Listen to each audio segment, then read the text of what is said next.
Pozdravujem všetkých členov Duster skupiny. Práve idem v novom Dusterovi. Idem nafotiť zo pár fotiek.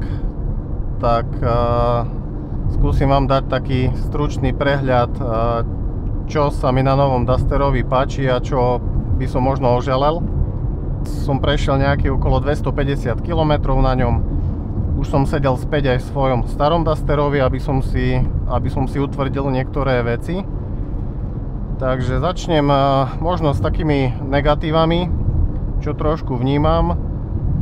A to je to, že je tu menšie trošku okno, respektíve táto časť je dvihnutá vyššie. Ale čo mne osobne trošku vadí oproti tomu môjmu Dusterovi 2019, je to, že vlastne zvyknem si pri dlhšej jazde takto vyložiť ruku. A neviem, či je to tým, že tu celkovo vnímam, že sedím nižšie a vlastne tá časť asi aj tým, že je vyššia, tak vlastne ruku mám v takej pre mňa už nepohodlnej polohe nad ramenom, čiže už by som asi takto úplne nevedel si držať volant. Ďalšia vec, čo ma trošku irituje, je tá, že vlastne v starom sú výduchy na čelné sklo len v strede a odraz od skla je viac menej len na takej malej časti. Teraz zašlo slnko, nie je to vidieť, ale keď svieti slnko, tak vlastne celé to rebrovanie, ktoré, neviem teraz za jazdy, či uvidíte ak, tak vám to potom ukážem ešte keď budem stať. Vlastne rebrovanie začína odtiaľ až po kraj druhej, teda tej palubnej dosky, druhej strany a strašne sa to odráža, čiže reálne vidím odraz až niekde tu po celej dĺžke, takže toto ma dosť irituje pri jazde.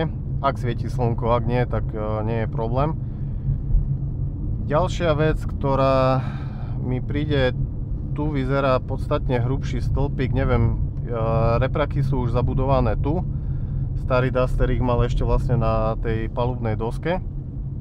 A napríklad keď šla manželka, čo je teda nižšej postavy, tak keď si nastavila sedačku podľa seba, sedela viac vpredu, tak strašne jej vadilo to, že je tu vlastne aj stĺpik, aj pomerne veľké čelné, teda spätné zrkadlo.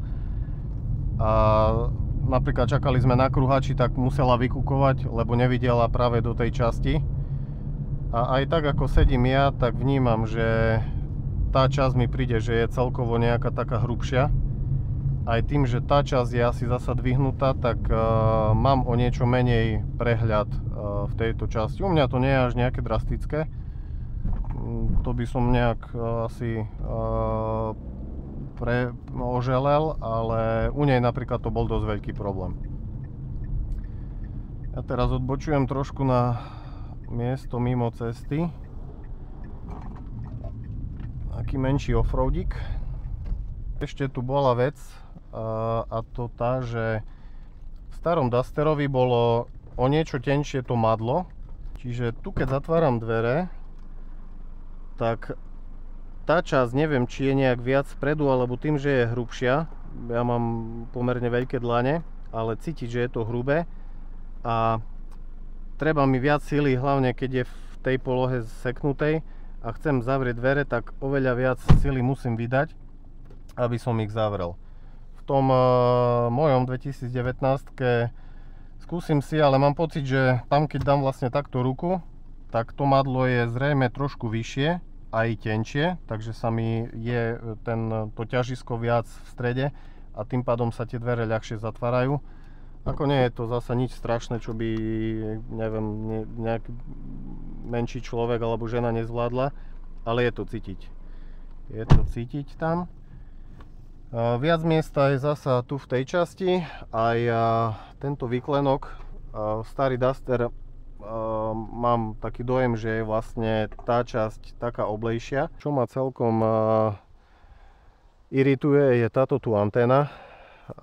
Na svojom mám tiež tú obyčajnú, nie je Shark, ale neviem, tu mi to príde strašne také čudné, hrubé, gumené. Druhá vec je stierač, ktorý je viac menej nejak tak zakomponovaný trošku vyššie ako v starom Dusterovi a znútra, keď sa pozerám do spätného zrkadla, tak vlastne vidím ho ako keby v skle. Ďalšia vec je kufor. Neviem, či je nejaký väčší, ale trošku horšie sa mi zatvára ako v staršom Dusterovi 2019. Neviem, či sú ťažšie alebo ešte nevychodené tieto, ale vo svojom tu keď vlastne zapriem, tak úplne v pohode si ho zavrieť viem. Tu mám pocit, že je, ako zatváram, tak vlastne je tá väčšia časť, môžem to skúsiť ešte vo svojom Dusterovi, že keď vlastne zavriem, či mi tiež až takto vlastne zachádza do ruky. Ale skrátka treba oveľa väčší švih a musím sa aj prikrčiť, aby som to s jednou rukou vedel zavrieť. Tak som ešte pozeral kufor. Tak predsa v starom Dusterovi je ten uchyt bližšie ku kraju, tak oveľa ľahšie sa to zatvára. V novom vlastne som ju mal koniec kufra až niekde tu hore. A ešte v tom svojom starom, neviem, či bude dobre vidno, možno zasvietím s mobilom, tak je tá, že tu je vlastne hneď vidieť zdvihák. V tom starom teda bolo to pekne zakryté v tejto časti, čiže keď ste otvorili kufor, tu ste mali hej priehradku, viete si tam niečo odložiť, tu už je rovno zdvihák.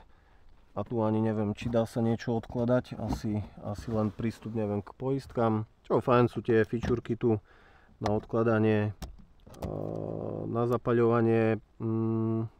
Teraz vlastne pozerám, že je tu, v starom Dusterovi to bolo tu hore, čo bolo možno trošku aspoň u nás praktickejšie, lebo deťom napájam nabíjačku vlastne do tejto časti a majú káble rovno poblíž. No na druhej strane vlastne vpredu sú teraz tie USB zasúvky, takže s týmto problém zasa nebude. Duster stále zostal autom, ak teda je v tej štvorkolke, ktorý vás dovedie v podstate kdekoľvek. Gumy sú tu 18-ky. Vyzerá to celkom fajn, čo je ale zvláštne, aspoň čo som si ja všimol, tak neviem, tým, že je tu väčší profil gumy. Ja mám na svojom Goodrichi all-terrainy a tam som si teda nevšimol to, že hoci keď stojím rovno a trošku s autom zatrasiem, tak vlastne sa oveľa viacej kýve. Čiže predpokladám, že je to práve tou gumou. Tie Goodrichi sú predsa vystúžené, tak tam asi to až tak nerobí.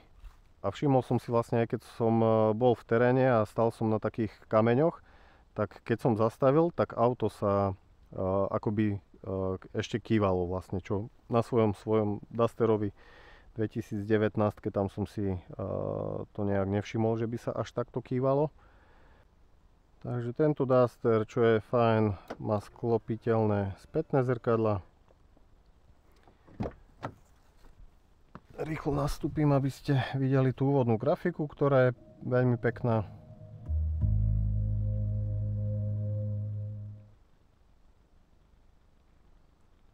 Čo je výborná vec, je to zrkadlenie Android Auto. Držák na mobil je fajn. Keď si tu dám telefón, čo je ale trošku blbé, aspoň na tom mojom, mám napríklad, že si viem zablokovať tlačítka práve tu. A v tej časti buď mám teda zvuk, alebo zapnutie, vypnutie. A ako náhle si to nechcem dávať príliš vysoko, tak budem si prepínať veci na telefóne. Teraz neviem sa tu v podstate nijak dostať, keď už si to dám vyššie, tak už zasa ide mi to do čelného skla, takže znižuje to trošku výhľad.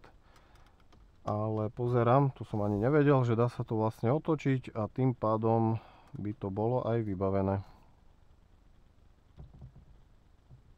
Takže toto je fajn, že je to možné otočiť. I keď viac menej tým, že je tu bezdrôtové zrkadlenie, telefón som mal už odložený tu v tejto časti. A miesta nad hlavou mám úplne v pohode, vo svojom vlastne starom vám ukážem prehľad, prestrih videa. Tam takto celú ruku nedám, už ťuchám vrchom. Tu je úplne mi v pohode vojde, ešte mám tam aj miesto. Sedím, nedám si nad hlavu takto päsť, už sa dotýkam vlastne vrchu. A ak si dám ešte teda clonku, tak mám tak, že vidím na cestu, ale už keď niečo mi treba, tak musím sklapať hlavu dole. Čiže miesta nad hlavou je oveľa viacej. To čaľunenie je super, to tvarovanie takisto je tu trošku iné, tak možno aj vďaka tomu je tu viac miesta. V tej farbe tmavej je to veľmi elegantné. Čo sa týka tvrdých plastov, to absolútne problém s týmto ja nemám. Na svojom mám 60 000 kilometrov a nemám problém v podstate s nejakým vrzganím alebo niečo, že by som registroval. Takže tu to, čo niekde v recenziách je, že teda všetko zasa tvrdé, tak s týmto asi väčšina majiteľov ani problém nemá. Táto tu verzia má tú látku vlastne potiahnutú v tejto časti, že nie je to úplne plast. Ja mám tam, myslím, takú tú koženku. Je to stále síce tvrdé, ale na oko je to privetivejšie. Ďalšia vec je opierka, tá lakťová. Je fajn, nejaké extra výhrady nemám. Zasa v porovnaní s 2019 bola výhoda tá, na staršom modeli teda, že tam si ju viem dvihnúť vedľa sedačky a napríklad manželka, keď cestuje s Dusterom, tak ona nechce tú opierku, tak si ju dá hore. Ja zasa ju používam, mne úplne tá krátka, ktorá tam bola, bohate stačí. A výhoda je tá, že vlastne mám miesto na odkladanie aj ešte vzadu. Tu je len nejaká časť na odloženie, neviem, nejakých drobností. Sú tam aj tie USBčka. Ale na tom starom vlastne ešte dve plechovky napríklad som si vedel dať dozadu, alebo ja neviem, mince, skrátka hocičo nahádzať tam. Tu zasa je kopu miesta v tejto časti.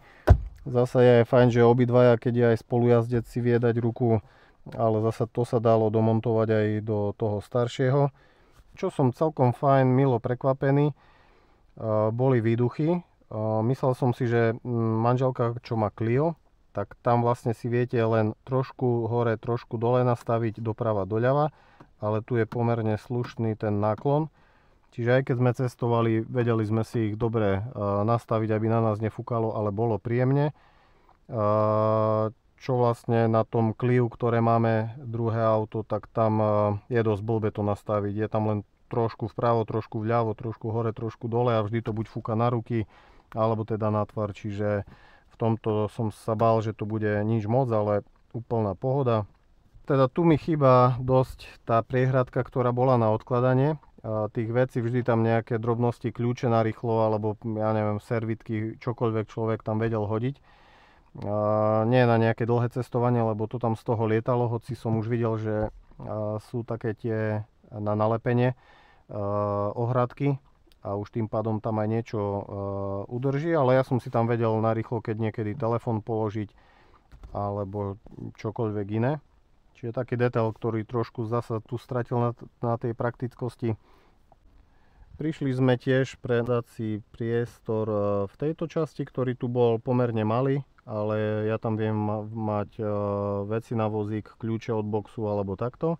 Čo sa týka sedačiek, sú príjemné, pohodlné. Čo mi dosť vadí je vlastne táto opierka, ktorá, ja ju mám dvihnutú, neviem ako v tej nižšej polohe, ale vidím, že aj v tej nižšej to robí to isté. Čiže keď si opriem hlavu, tak je tam takéto prúženie, čo ma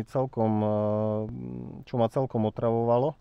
Čiže vždy po opretí hlavy je tam taký, skrátka pohyb, ktorý ma dosť rušil. Na starom teda 2019, čo mám, tam to nerobí. Tam zasa mám problém s tým, že sa hýbe celá sedačka, takže tu aspoň tá sedačka je pevná.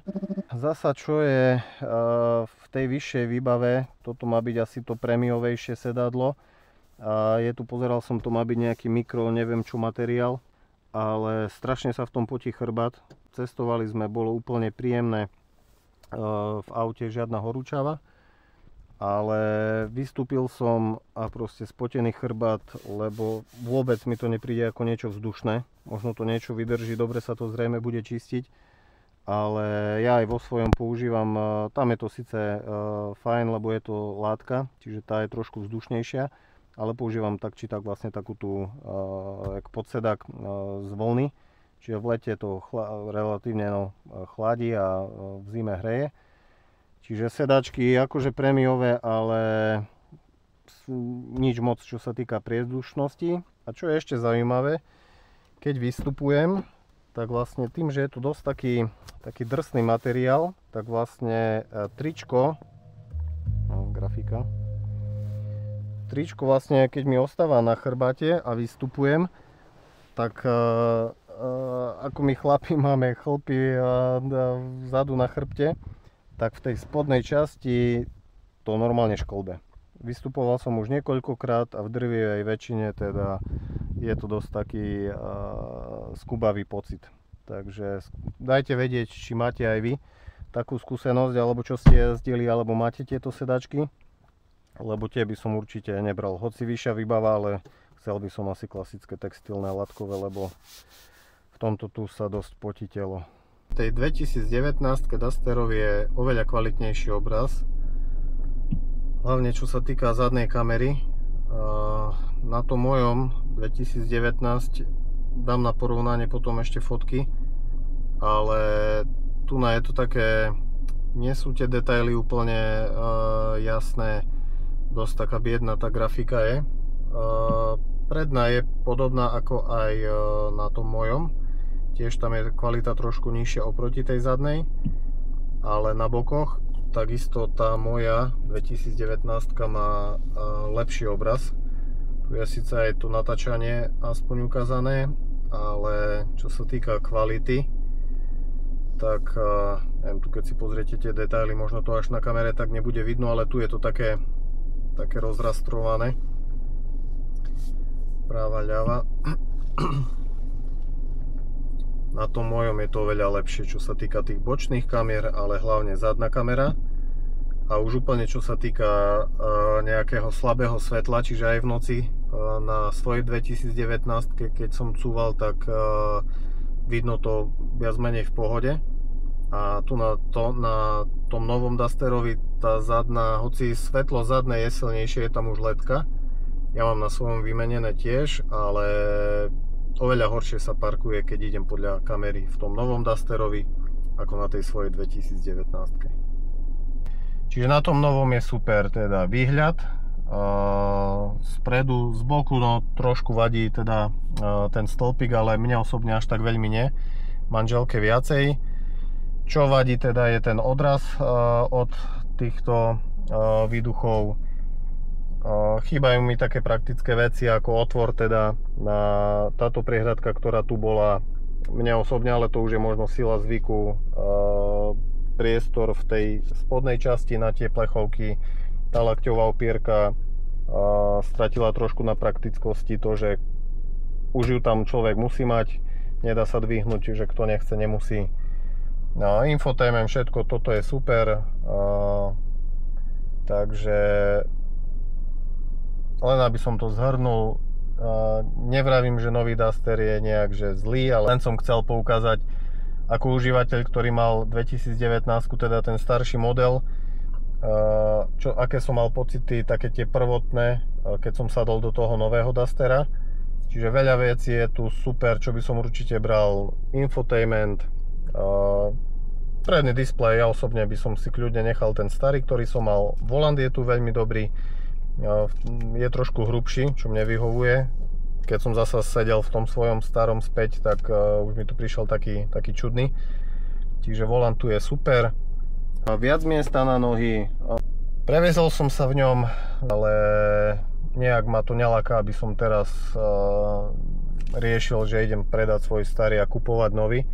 Fajn autičko, kto nemá starého, tak v novom neurobí chybu, ale ja osobne do nového zatiaľ presedlávať nebudem. V závere len možno dajte zo zaujímavosti vedieť, keď ste sa viezli v tom novom Dusteri,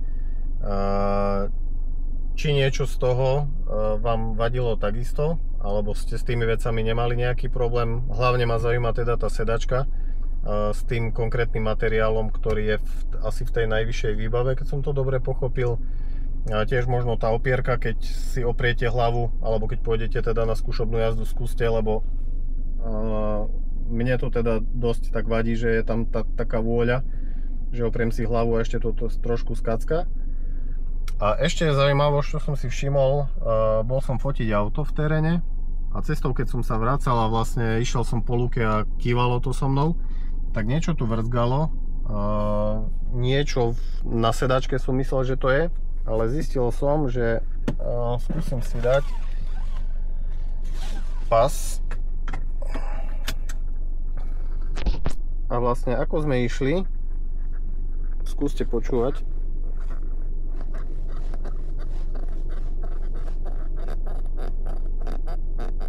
Tak táto časť, ako sa auto natriasa, tak neviem, čo sa tam dotýka čoho, sedačka vlastne pasu, ale toto dosť škripalo. Inak na ceste som si to nevšimol, ale ako náhle s vami trošku pohupuje v aute,